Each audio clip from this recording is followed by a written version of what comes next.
High बंधुरा आमी मौ चले एसेছি তোমাদের সঙ্গে আর একটা ভিডিও নিয়ে। তো তোমরা কেমন আছো?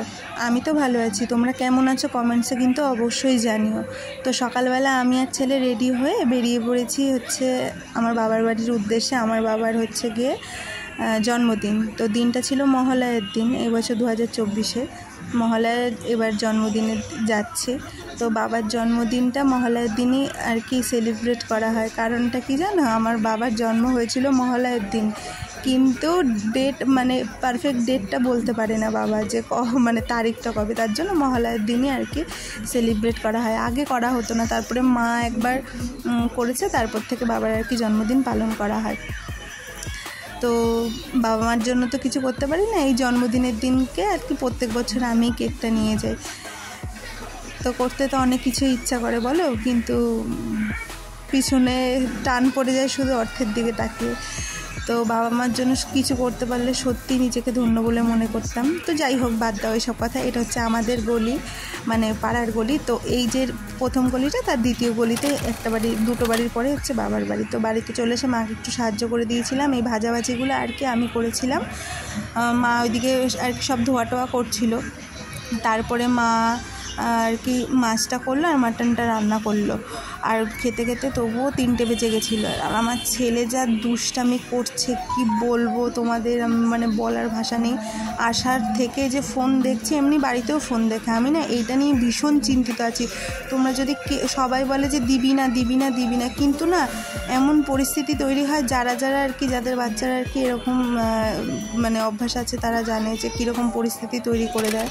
তো দিতে বাধ্য হয়ে যায়। তো খাওয়া দাওয়া সেরে বিকালবেলায় আর কি বাবার আর কি জন্মদিনে কেকটা আর কি কাটা হবে। তো মোমবাতি নিয়ে যায়নি, যেই দোকান থেকে কেটেছি সেই দোকানে আর কি এই যে প্লাস্টিকের যে ছুরিগুলো হয় না, ওইগুলোও দেয়নি, আর মোমবাতিটাও মানে পাইনি, এর জন্য আনতে পারিনি। তো তারপরে আর কি বাবা বলছিল যে ছবি টবি তুললে তাড়াতাড়ি তোল, আমি বেরাবো। তো বাবা আর কি বেরিয়ে যাবে বলে তখন বাজে 7টা মতন বাজে, তখন আর কি কেকটা কাটা হলো। তা আমার ছেলে আবার বলছে যে কি কেউ তো আসলো না, বার্থডে কীভাবে হবে। তো ও তো জানে যে বার্থডের সময় কেউ আসে, মানে সবাই আসবে আর তারপরে হচ্ছে গিয়ে কেক কাটা হবে। আমার ছেলে এগুলো ও সব সময় বলে যে কেক কাটবে, আমাকে গিফট দেবে, বাচ্চা মানুষ তো। তো তারপরে আর কি ছবি তুললাম, বাবার ছবি তুললাম, আর ছেলেকে বলছিলাম যে যাও দাদার পাশে গিয়ে বসো, তোমার দুটো ছবি তুলি দাদার সঙ্গে। বাবা সেই নিয়ে তো যুদ্ধ হলো, মানে তাকায় না। ওই যে আমার বাবা বলছে তাকা, ওই যে তাকাবেই না, ওই যে আগুন নিয়ে আর কি খেলছে। তারপরে অনেক কষ্ট করার পরে দুটো ছবি তুললাম, তারপরে মা আর বাবার সঙ্গে বসিয়ে দিয়ে দুটো ছবি তুললাম। তারপরে তো কেক কাটা হলো।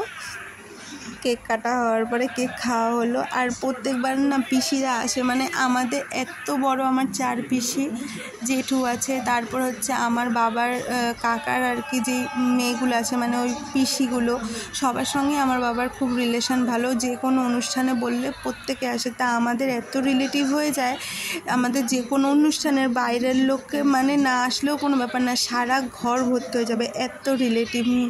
মানে আমাদের বাড়িতে কালী পুজো হয়েছিল, তাহলে তোমাদের বলি, কালী পুজোর পরের দিন আর কি খাওয়া দাওয়ার আর কি প্রত্যেকটা বাড়িতেই হয়।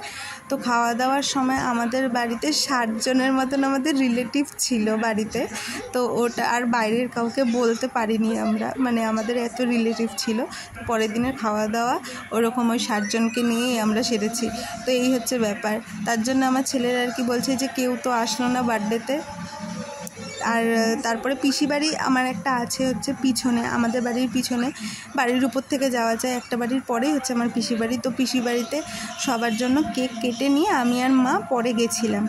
তো ভিডিও অ্যাকচুয়ালি হচ্ছে গিয়ে করতে পারি না, কারণ হচ্ছে একটা ফোন, ছেলে ফোন দেখার ভীষণ নেশা, আর হচ্ছে গিয়ে ভিডিও করে দেওয়ার কেউ নেই। তাহলে ডেলি ব্লগগুলো হয়তো ডেলি শেয়ার করতে পারতাম। ভিডিও করে দেওয়ার কেউ থাকলে না অনেক সুবিধা হয়, নিজে একা একা ভিডিও করতে অসুবিধা হয়। তাই মাঝে মাঝে যখনই পারি একটু ভিডিও করে তোমাদের সঙ্গে শেয়ার করার চেষ্টা করি। তো প্রত্যেকটা ভিডিওতে যা বলি যে তোমাদের যদি আমার ভিডিওগুলো ভালো লেগে থাকে, প্লিজ আমার চ্যানেলটাকে সাবস্ক্রাইব করে দিও। এই অক্টোবর মাসে হচ্ছে গিয়ে 1 বছর হয়ে যাবে, কমপ্লিট হয়ে যাবে। তারপরে হয়তো জানি না যে ডিসেবল হয়ে যায় কি না, তো প্লিজ সাবস্ক্রাইব করে দিও।